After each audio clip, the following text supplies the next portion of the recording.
ende i errësirë, një yll shndriti fuqishëm për të treguar se lindi shpresa.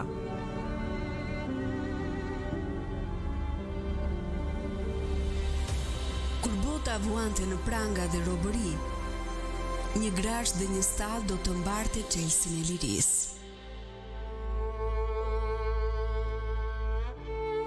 Atje, ku askush nuk e mendonte, do të hapej rruga drejt shpëtimit dhe përjetësisë.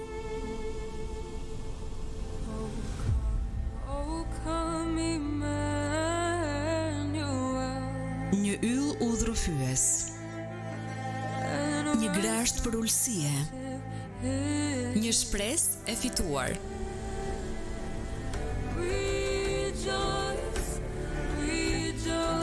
Gjatë gjithë muajit dhjetor, përjetimi i Krishtlindjes në Radio Emanuel.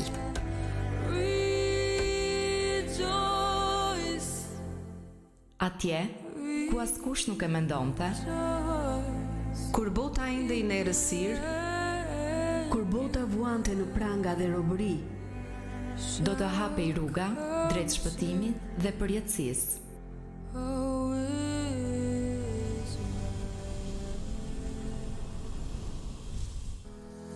Rikthehemi në studio me njëherë mbas hapësirës së parë muzikore që startonte programin Muzik Plus në ditën e sotme dhe në këto momente me mua në program sot janë Angela dhe Pationi, të cilët vinë nga Kisha Adventiste këtu në Korçë, një çift shumë simpatik. Përshëndetje, mirë se keni ardhur. Përshëndetje, Angela, faleminderit për ftesën. Kënaqësi të jemi sot këtu. Edhe për mua. Është një privilegj në fakt që të jem këtu pas shumë vitesh, por asnjëherë në program. Në program, po. Patjetër. Ne kemi bashkëpunuar shumë përgjatë viteve të kaluara, sidomos në aktivitete të ndryshme që kemi zhvilluar me fëmijët në shfaqjet ungjillizuese dhe vërtet është kënaqësi për mua sot të jemi së bashku edhe pse jo të flasim për shërbesën, për gjithçka që u bëni në kishën ku jeni pjesë në kishën adventiste, por edhe për ato pasionet, talentet tuaja më personale. Prandaj së pari dua t'ju pyes, çfarë do të thotë për ju personalisht Krishtlindja dhe si lidhet ajo me dhuratën e dashurisë që Krishti solli në botë? Atëherë, për mua personalisht Krishtlindja është një kujtesë e cila më ndihmon të kuptoj që Krishti na deshi i pari. Pra pas mëkatit, Zoti nuk na la vetëm, por çfarë bëri? Ai dërgoi birin e tij. Dhe mendoj që kjo është dhurata më e madhe që ne mund të kemi, i gjithë njerëzimi mund të ketë. Dhe kjo më bën të kuptoj që dashuria e tij është kaq e madhe. Pra Krishtlindja për mua është një ftesë për të reflektuar jo vetëm për atë që unë kam marrë, por edhe për atë që unë personalisht mund të jap, dhe atë çfarë ne mund të japim është vetëm dashuria e Zotit. Kurse për mua Krishtlindja është një kujtesë e butë, e ngrohtë, e thellë që Zoti zgjodhi mënyrën më të thjeshtë për të shprehur dashurinë e madhe që ai ka për gjithë secilin prej nesh. Ai erdhi si fëmijë, jo me forcë, jo me pushtet, por me butësi dhe me përulësi. Po. Më tregoni pak më tepër për gjatë kësaj periudhe çfarë jeni duke përgatitur në kishën që ju shërbeni, si po e përjeton atmosferën e Krishtlindjes e gjithë kisha në shërbesa të ndryshme që ju keni. Atëherë, në fakt, ne më shumë në këtë periudhë jemi të fokusuar tek fëmijët, duke qenë se zemrat e tyre janë më të buta dhe më të hapura për të dëgjuar rreth Zotit. Dhe ajo çfarë ne jemi duke përgatitur është programi pikërisht për fëmijë, duke përgatitur pakot, programin se çfarë do të bëjmë saktësisht, dhe normalisht jemi duke përgatitur dhe atë programin për kishën tonë lokale të gjithë antarëve si një familje që jemi. Këtu jemi më shumë, por mund të them që më shumë jemi tek fëmijët, po. Ashtu si çdo kishë që përgatit për çdo fund vit, drama, këngë me fëmijë, me para adoleshentët. Këto jemi fokusuar më shumë tek fëmijët, ashtu siç edhe Angela e tha, por cilat janë shërbesat që ju keni momentalisht? Ne kemi disa shërbesa. Një prej tyre është fëmijët, ashtu siç e përmendëm pak më sipër. Janë adoleshentët, është takimi I lutjes që ne bëjmë.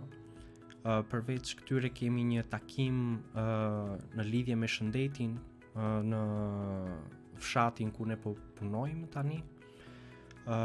Është shërbesa e grave, dhe takimi I përgjithshëm I të çdo dielës. fundjavë, po. E kemi të shtunë. Të shtunë. Nga që ishim duke folur ju, takimin e fëmijëve e zhvilloni të dielën dhe Në fakt, takimin e fëmijëve ne e bëjmë 2 herë, edhe të shtunë, ndërkohë të shtunë është diçka më, si ta thuash, më shpirtërore për ata, ndërkohë që fokusohemi më tepër tek historitë, në krafte, ndërsa e diela normale fokusohet përsëri në lutje, adhurim, mësim, por që pjesa tjetër është marrëgëtuese, argëtim, lojra domethënë. Dhe që fëmijët I pëlqejnë shumë dhe kanë nevojë pse jo për të pasur edhe aktivitete argëtuese. Angela, më trego pak më tepër se si të ndihmon shërbesa në adhurim, duke qenë se ti këndon, ke realizuar disa këngë, ke sjell cover të këngëve të krishtera, qoftë edhe të këngëve të Krishtlindjes, prandaj më trego se si të ndihmon kjo shërbesë të përcjellësh dashuri, shpresë edhe më tepër tek njerëzit që ti takon, tek njerëzit me të cilët ti bashkëpunon në këtë periudhë. Po. Atëherë normale që adhurimi është diçka që mua më ndihmon jashtëzakonisht shumë për të përcjell atë çfarë njerëzit kanë nevojë të dëgjojnë. Dhe pikërisht adhurimi është ai momenti ku zemra jon lidhet drejt për së drejti me Zotin. Ne I dim që ky sezon sjell gëzim, por gjithashtu ka shumë njerëz që mbartin në veten e tyre edhe sfida të fshehura.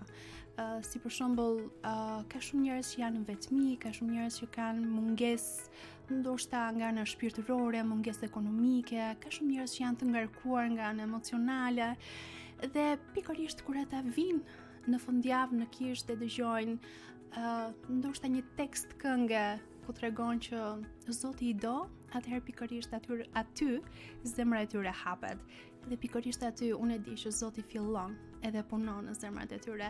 Dhe më vjen mirë sepse e di që ky moment nuk është thjesht një këngë që ata e dëgjojnë pikërisht në atë moment, por e di që është një ndjesi që ata e marrin edhe me vete kur shkojnë në shtëpitë e tyre. Edhe për mua kjo është vërtet një, si ta thuash, privilegj të di që në atë moment zemrat e tyre inkurajojnë, marrin shpresë, marrin edhe paqen dhe gëzimin e Zotit. Fation, ndërsa ti je I përfshirë në shërbesa të ndryshme, prandaj më tregon përveç këngës. Po. E plotson bashkëshortja jote këngën Angela. Më trego pak më tepër në lidhje me punën që ju bëni në komunitet, shërbesat në kishë, cilat janë qoftë në mënyra konkrete ku ti personalisht e ke parë dashurinë e Perëndisë të shfaqet nëpërmjet njerëzve. Tani, unë personalisht jam I përfshirë në shumë shërbesa.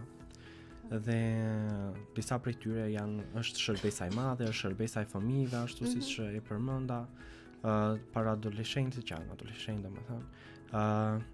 Dhe kemi edhe një shërbesë tjetër që ndihmojmë komunitetin e fshatit ku ne punojmë, që I ndihmojmë ata me ushqime çdo fund muaj. Por unë dashurinë e Perëndisë e shikoj çdo ditë nëpërmjet syve të njerëzve, që ata mezi presin që ne të shkojmë, jo vetëm thjesht sepse ne I ndihmojmë në një farë mënyre, por ata mezi presin që të dëgjojnë rreth dashurisë së Perëndisë, edhe pse ne punojmë në një komunitet që nuk është I krishterë.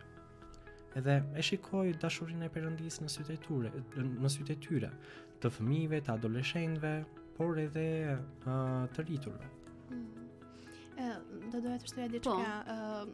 Fationi tha që shikojmë në sytë e tyre. Unë shpesh e kam rastisur që njerëzit të vinë edhe të shprehen gjithashtu.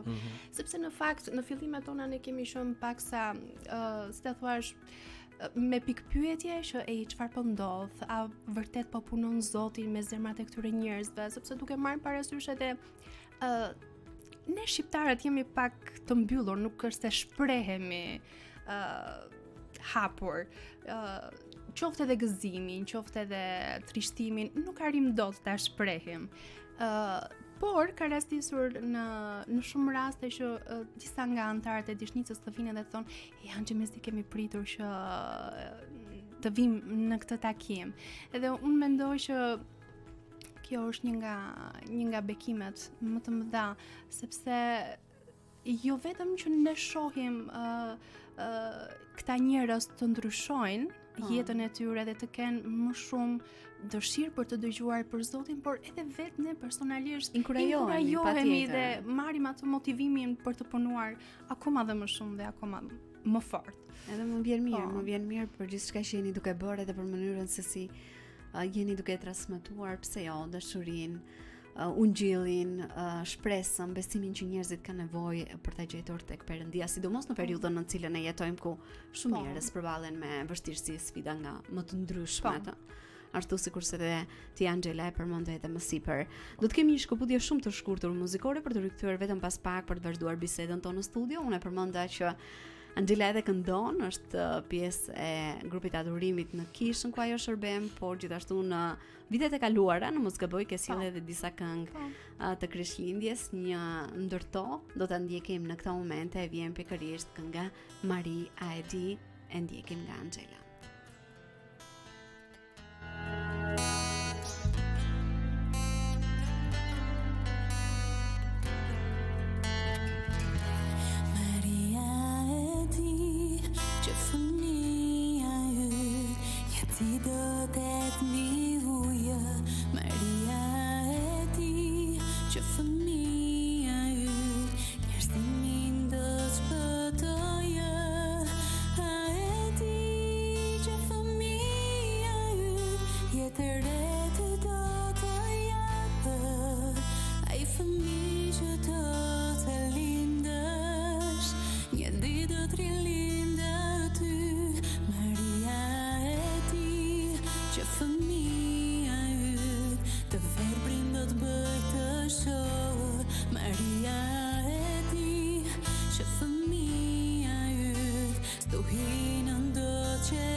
Keni ndjekur këngën Maria e di, kënduar nga Angela Rakollari, e cila është me ne në studio në ditën e sotme, shoqëruar në kitar nga Emanuel Frashëri. Më trego pak, Angela, ishte jashtë pyetjeve që unë kam përgatitur, po ishte duke më thënë që kjo edhe disa këngë të tjera do të mbeten kujtime shumë bukura për mua. Për çfarë arsye? Po. Për të vetëm në arsye sepse unë atje kam qenë shtatzan me Jonathanin, dhe atje kam qenë rreth 5-6 muaj, është diçka e tillë. Edhe vërtet do të mbetet një kujtim shumë i bukur. Dhe është shumë e çuditshme në fakt sepse sa herë që unë ja ve Jonathanit këtë këngë, edhe ai është gjatë gjithë kohës duke i parë kështu duke sikur patjetër keni kënduar së bashku në një farë mënyrë. Edhe është bekim vërtet. Më vjen mirë. Më tregoni pak më tepër apo ndonjë moment që ju vërtet dëshironi ta ndani me dëgjuesit në ditën e sotme nga shërbesa juaj, të cilën e konsideroni si një dhuratë shpirtërore që e keni marrë ndoshta për gjatë këtij viti, por edhe në vitet e kaluara. pak a shumë kjo që ti përmendë është një e tillë. Po. Por nuk e di nëse ke diçka tjetër që mund të ndash apo Fation mund të nisësh. Në fakt, dhurata shpirtërore ne kemi shumë që kemi hasur këtë vit, por njëra prej tyre është 5 pagëzime që ne kishim nga njerëzit që ne punojmë në fshatin Dishnic. Edhe kjo ishte domethënë një përjetesë shumë e veçantë për ne, për mua edhe për Angela, për shkak se në fillim fare ne mendonim, apo punon Zoti, apo bëjmë një gjën e duhur, a jemi ne në punën e duhur. Por kur ne ja shprehem këtë dëshirën që jo, më falni. Kur ne i tham atyre që kush ka dëshirë që të pagëzohet këtë vit, 5 veta ngritën dorën. Edhe kjo ishte domethënë një shkrirje zemre për ne, sepse e pam domethënë që vërtet Zoti po punon. Edhe kjo ishte një dhuratë shpirtërore që unë kam përjetuar. Ndoshta edhe Angela, po. Patjetër që po, patjetër. Nuk e di nëse mund të shtosh diçka. Ka shumë Angela. Unë mund të them që dhuratë shpirtërore më shumë quaj momentet gjatë shërbesës, sidomos gjatë adhurimit. Adhurim pjesën e muzikës flasim, a? Po, patjetër. Po, si për shembull ka patur shumë raste kur gjatë adhurimit njerëzit përulen plotësisht përpara Zotit, lotojnë, hapin zemrën e tyre. Edhe për mua kjo është bekim të shikoj se si ata lejojnë Krishtin që të transformoj plotësisht shpirtin, zemrën dhe mendjen e tyre. Dhe ndihem vërtet shumë e bekuar sepse kjo është një dhuratë shpirtërore të cilën Zoti e përdor si një instrument për të bekuar të tjerët. Dhe për këtë jam mirënjohëse. Edhe për të vazhduar për të mbetur sërish te kjo temë, dua t'ju pyes në këtë momente në lidhje me atë që ju përjetoni. Si mendoni, si mund të kthehet adhurimi, por edhe muzika në një dhuratë dashurie që prek zemrat e atyre që marrin pjesë dhe që japin zemrën plotësisht Perëndis? Në shërbesat që ju keni. Për mua, unë do ta them shumë shkurt. Adhurimi dhe muzika kthehen në një dhuratë dashurie vetëm kur ne nuk është se mbeten vetëm thjesht tinguj apo fjalë, pjesa e adhurimit edhe muzikës, por bëhet një derdhje zemre, mund të them, drejt Zotit, e cila pastaj reflektohet natyrisht tek njerëzit përreth nesh edhe në punën që ne bëjmë. Po, është shumë e vërtetë. Dhe për mua adhurimi dhe muzika është ndrohen në një dhuratë dashurie kur ato dalin nga një zemër e pastër, sidomos kur këndohen me gjithë zemër, bëhen me gjithë zemër. Dhe është pikërisht ai momenti kur prezenca e Zotit dhe prania e Tij ndihet fuqishëm. Pikërisht është ai momenti kur ne nuk këndojmë apo nuk predikojmë thjesht për të treguar shiko se sa Zot bukur kam unë, apo sa bukur predikoj unë, sa bukur flas unë. Por është ai momenti kur ne të gjitha këto i bëjmë thjesht duke menduar se po i japim lavdi edhe nder Zotit. Dhe unë mendoj që kjo është një nga transformimet se si adhurimi dhe muzika së bashku ndërohen si një dhuratë shpirtërore për njerëzit që janë. Është fryma e shenjtë, e cila vepron përmes tyre. Cili është mesazhi më i fortë që ndoshta ju dëshironi t'i sillni komunitetit në këtë Krishtlindje përmes shërbesës tuaj, përmes asaj që ju jeni duke bërë në këtë periudhë, qoftë edhe duke takuar njerëz për herë të parë, nuk e di, ndoshta njerëzit në këtë periudhë janë më të hapur, zemrat e tyre mund të preken më lehtë, mund të ndash më lehtë ungjillin dhe fjalën e Perëndis. Atëherë Atëherë mesazhi më i fortë që ne mund t'i japim komunitetit tonë në këtë kohë, por edhe në ditët në vazhdim, Po. sepse mua nuk më pëlqen të them këtë sezon, sepse Krishtlindja është çdo Gjatë ditë. gjithë vitit. Duhet jetë çdo ditë për ne. Një mesazh është që drita e Krishtit vazhdon të shndrisë akoma dhe të ndryshojë jetë akoma. Sepse në Bibël thuhet që Zoti është i njëjtë. Ai ka qenë i njëjtë dje, sot dhe do të vazhdojë të jetë gjithmonë. Dhe nëse ai ka ndryshuar po e zë shembull jetët tona para shumë vitesh, ai mund të vazhdojë ta bëj akoma këtë gjë. Por si? Thjesht duke hapur zemrën tonë. Prandaj dhe një nga ftesat që unë i bëj gjithë secilit person që është duke dëgjuar tani është që hape zemrën tënde. Dhe lejo që drita e Krishtit të shndrisë mbi jetën tënde, të të jap shpresë, të të jap forcë, të të jap kurajo, të të jap gjithçka që zemra jote ka nevojë. Është një varg që mua më pëlqen shumë në Bibël që thuhet e ja tek unë edhe unë do të jap çlodhja. Edhe mendoj që kjo është ajo çfarë njerëzit kanë më shumë nevojë në këtë kohë, sepse është një kohë ku të gjithë njerëzit po përjetojnë të themi realitetin, strese pa fund. Nuk e di pse, por bota është bërë e tillë sot. Prandaj ajo çfarë njerëzit kanë më shumë nevojë është çlodhje, është paqe. Dhe këtë gjë ata mund ta gjejnë vetëm pranë Krishtit. Mua më la Angela pa fjalë, sepse domethënë mesazhi që unë kisha menduar për të bërë ishte po e njëjta me Angelën, edhe nuk dua që ti përsëris të njëjtat fjalë. Nuk kam fjalë të tjera domethënë. Nuk e di a ka pasur ndonjë përjetim apo ndonjë situatë ku një gest i vogël ka bërë një ndryshim të madh për dikën në komunitet, duke qenë se ju jeni vazhdimisht duke takuar njerëz, qoftë edhe njerëz të cilët jeta e tyre ka ndryshuar totalisht pasi kanë pranuar dhe kanë njohur Jezusin. Në fakt është ne kemi parë domethënë transformimin e shumë njerëzve brenda këtyre viteve që ne po punojmë me komunitetin këtu në Korçë, por gjithashtu edhe në fshatin ku punojmë ne, Dishnic. Por unë po them vetëm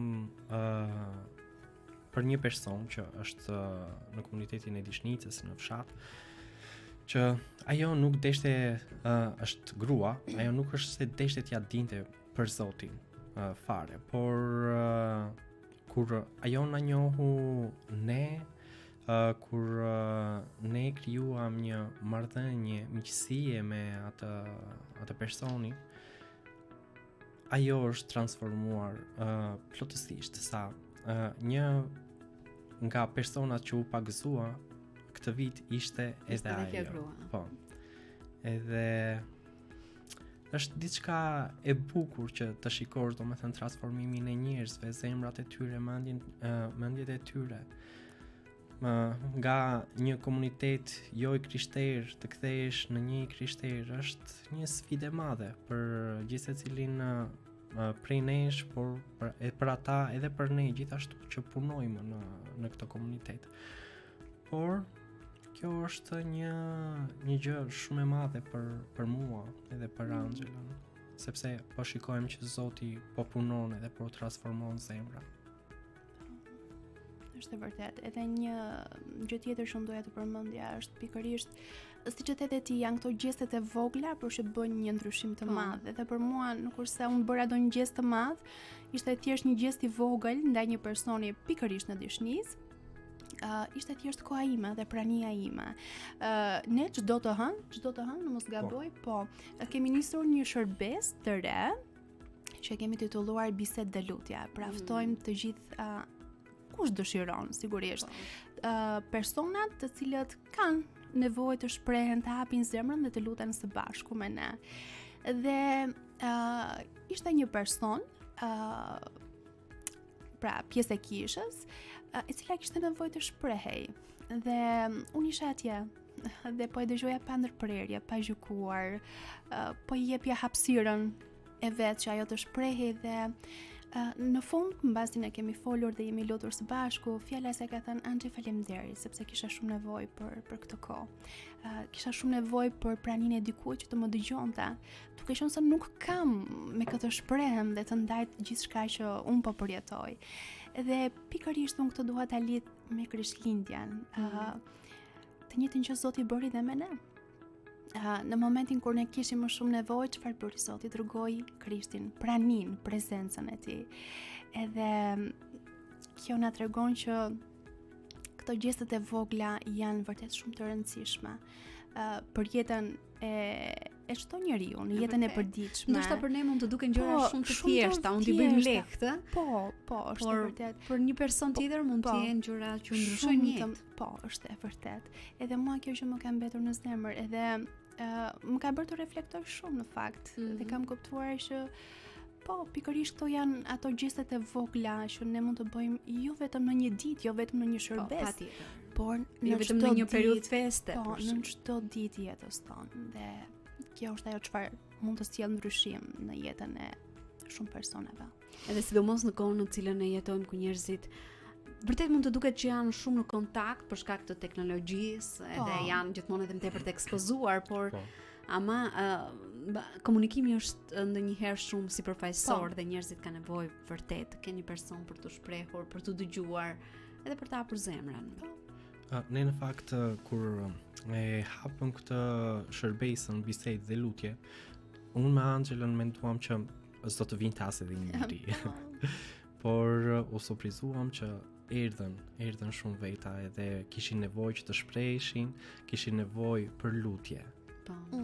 Edhe kjo na bëri domethënë që të ndihemi akoma më shumë të dashuruar me punën që ne bëjmë. Patjetër, sepse janë frytet e punës që u bëni, të cilat i shihni në vazhdimsi, edhe sikurse Fationi e përmendi edhe më sipër, në momente të tilla patjetër kupton dhe sheh që Perëndia vepron, edhe patjetër ky është një inkurajim shumë i madh. Jam e sigurt në atë që ju jeni duke bërë. Po. Prandaj thash që ne dashurinë e Perëndisë tek njerëzit e shikojmë çdo ditë, edhe për shkak se ne shërbejmë çdo ditë me njerëz të ndryshëm, me fëmijë, me adoleshentë, me personat më të mëdhenj dhe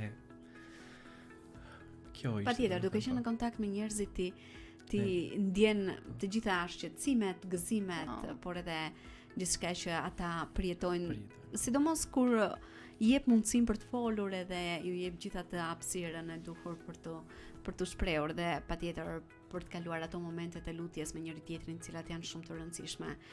Do të shkëputemi shumë shkurt për të ndjekur një tjetër hapësirë muzikore, rikthehemi së bashku vetëm pas pak në studio, por në këto momente ju ftoj të gjithë ju që jeni duke na ndjekur të dëgjoni këngën Kjo botë kërkon për një hero, kënduar nga Gloria Nure.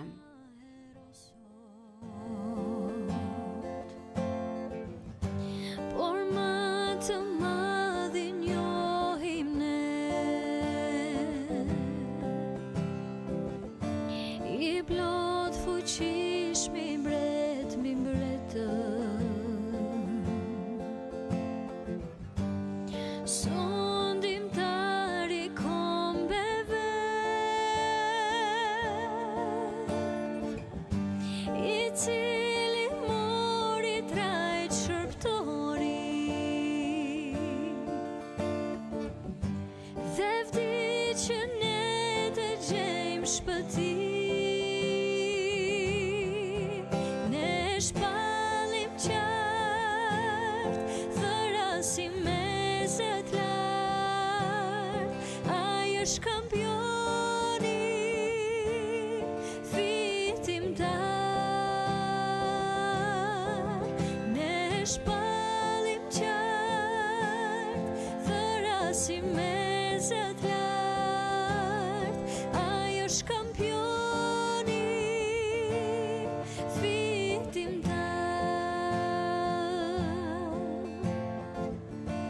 i plot fuqishmi është heroi, nga zgjedhje vdekjes na çliroi,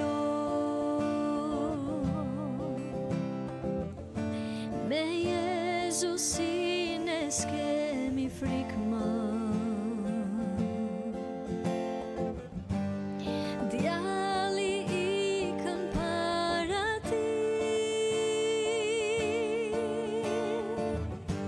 drita e ti do shdrisë mbi konde,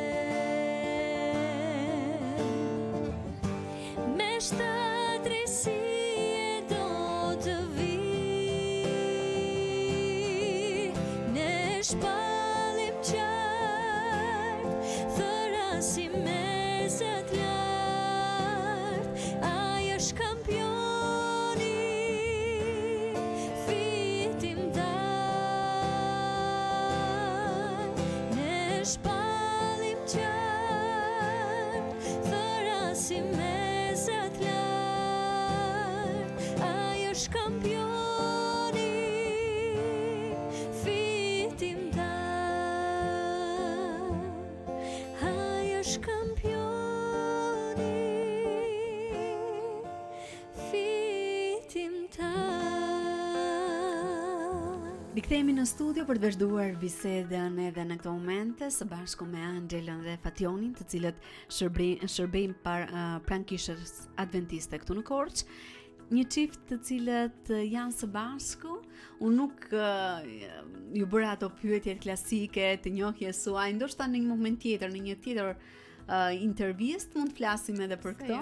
Pse jo, ne jemi të gatshëm. Do të ishte shumë Gjithmonë. interesante, por ju jeni së bashku në shërbesa të ndryshme të cilat i prezantuat edhe më sipër, përveç se Fationi nuk është i përfshirë në adhurim, por edhe në gjitha ato përjetimet, momentet e bukura që keni pasur për gjatë kësaj periudhe edhe duke takuar njerëz të ndryshëm, qoftë edhe këtu në qytetin e Korçës në kishë ku ju shërbeni, por edhe përtej saj. Prandaj dua të ndalem në këto momente tek ajo që ne kam cilësuar tema kryesore e bisedës që kemi pasur sot përtej prezantimit të shërbesave. Krishtlindja si një dhuratë shumë e çmuar, dashuria e Perëndis si një dhuratë shumë e çmuar për gjithë secilin prej nesh. Prandaj si mendoni se mund të bëhemi të gjithë dhurues të dashurisë në jetën e përditshme dhe jo vetëm në një periudhë festive, sikurse ne jemi momentalisht. Atëherë ne pothuajse i cekëm pak a shumë të gjitha, por unë do ta përmbledh në një. Si mund të jemi ne dhurues të dashurisë së Krishtit çdo ditë, duke bërë gjestet e vogla. Duke kujdesur për dikë që ka nevojë, duke treguar një sjellje të mirë, duke falur, edhe pse është shumë e vështirë, duke dëgjuar dikë që ka nevojë.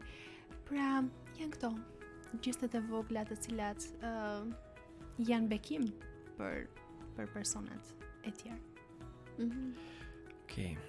Të bësh dhurues dashurie nuk është se është një akt i madh, por është një stil jetese. Është e vërtetë. Mendoj unë. Nuk është se lidhet vetëm thjesht me festat apo me Krishtlindjen ose me ndonjë ditë të veçantë, mund të them, por lidhet me mënyrën se si ne zgjidhim të jemi çdo ditë. Edhe se si ne mendojmë që të jetojmë çdo ditë. Është e vërtetë dhe shumë bukur Fation, është stil jetese, ëh?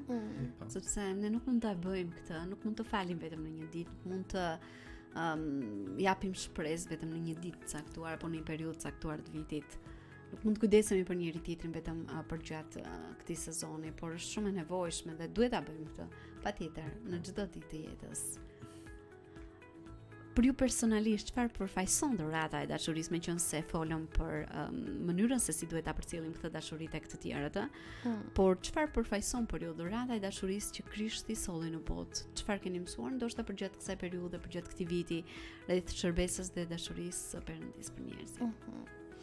Sepse, më fal, Angela, e pam në aspektin se si ne duhet ta ndajmë me të tjerët, por së pari ne duhet ta kemi për vete në mënyrë që të kemi mundësi për standarde.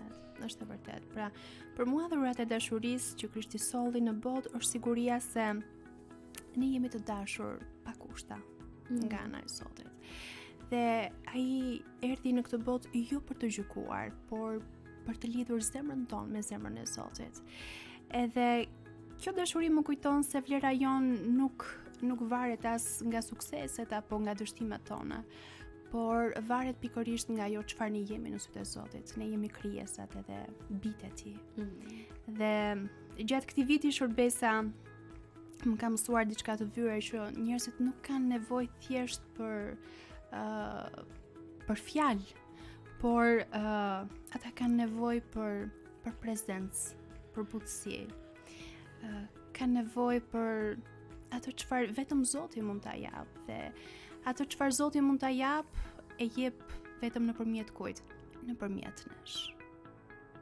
Qemi bitë e Tij. Për mua, dhurata e dashurisë që Krishti solli në këtë botë është themeli gjithçkaje që ne kemi.